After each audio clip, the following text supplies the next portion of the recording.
Hello everyone, Marathi रिव्ह्यूजमध्ये तुमचं खूप खूप स्वागत. आज बऱ्याच दिवसांनी मी रिव्ह्यू करते आहे. एक्झिबिशन्स चालू आहेत तरीसुद्धा हा रिव्ह्यू तुमच्यासाठी, कारण वीकेंड आहे. आज फ्रायडे आहे, उद्या सॅटर्डे संडे आहे. हॉलिडेज आलेले आहेत. सो जर तुम्हाला मूव्ही बघायची इच्छा असेल तर सध्या आलेला आहे सनी देओल यांचा जाट हा सिनेमा. तर जाट ह्या सिनेमाचा रिव्ह्यू आज आपण करणार आहोत.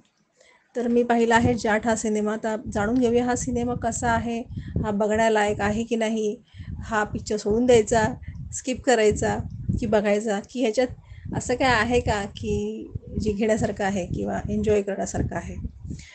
चला आता सुरुवात करूया. तर जाट हा जो सिनेमा आहे ह्याची एक स्टोरी थोडक्यात मी सांगू इच्छिते की रणदीप हुडा यांचं जे कॅरेक्टर आहे ते त्यांनी सादर केलेलं आहे. रणतुंगा हे कॅरेक्टरने सादर केले आहे आणि हा विलन आहे सिनेमाचा, जो अतिशय स्ट्रॉंग त्यांनी छान उभा केलेला आहे. आणि अर्धा तास सिनेमाचा त्यांच्या भोवतीच, त्यांची स्टोरी जी आहे सिनेमाची जाटची त्या भोवतीच फिरते. आणि त्यानंतर त्याची पार्श्वभूमी दाखवल्यानंतर सिनेमामध्ये हिरो म्हणजे सनी देओल यांची एंट्री होते. तर पहिल्यांदा तर आपल्याला कळतच नाही की ते सनी देओल यांचं कॅरेक्टर आहे काय, ते आहेत कोण एक्झॅक्टली. आणि नंतर इडलीवाद सुरू होतो. इडलीवाद की मी इथे खात होतो, तुमच्या या व्यक्तीचा धक्का लागला तर तू सॉरी बोल, माझी इडली पडली. आणि त्यानंतर जो वाद चालू होतो तो रणतुंगापर्यंत सनी देओल पोचतात. इथपर्यंत ही स्टोरी आहे. आणि त्यानंतर हिरो वर्सेस विलन आपल्याला पाहायची उत्सुकता निर्माण होते. आणि त्यानंतर काय होतं, रणतुंगाने जी दहशत निर्माण केलेली आहे ती दहशत सनी देओल थांबवू शकतात का? त्या ज्या गावांची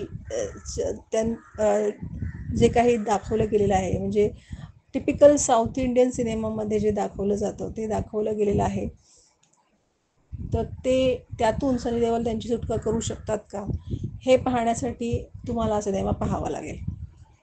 ही होती थोडक्यात story.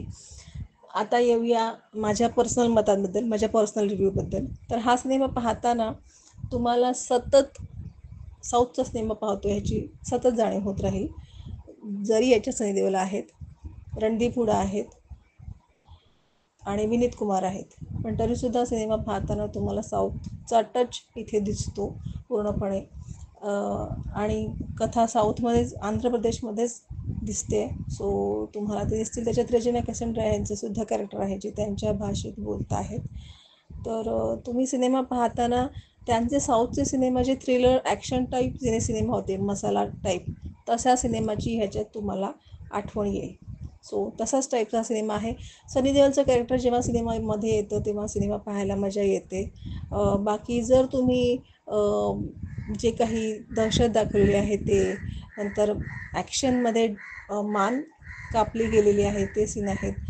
Police inspector, ladies police inspector यांच्यावर रेप, जे सगळे सीन नाही आहेत पण त्यांचं एक प्रकारे त्यांना त्रास, त्यांचं जे काही अपमान करण्यात आलेला आहे तो सीन आहे. तर ते सगळं तुम्ही पचवू शकता, पाहू शकता, तर तुम्ही हा सिनेमा नक्कीच पाहू शकता. या सिनेमाला रेटिंग 16+ आहे.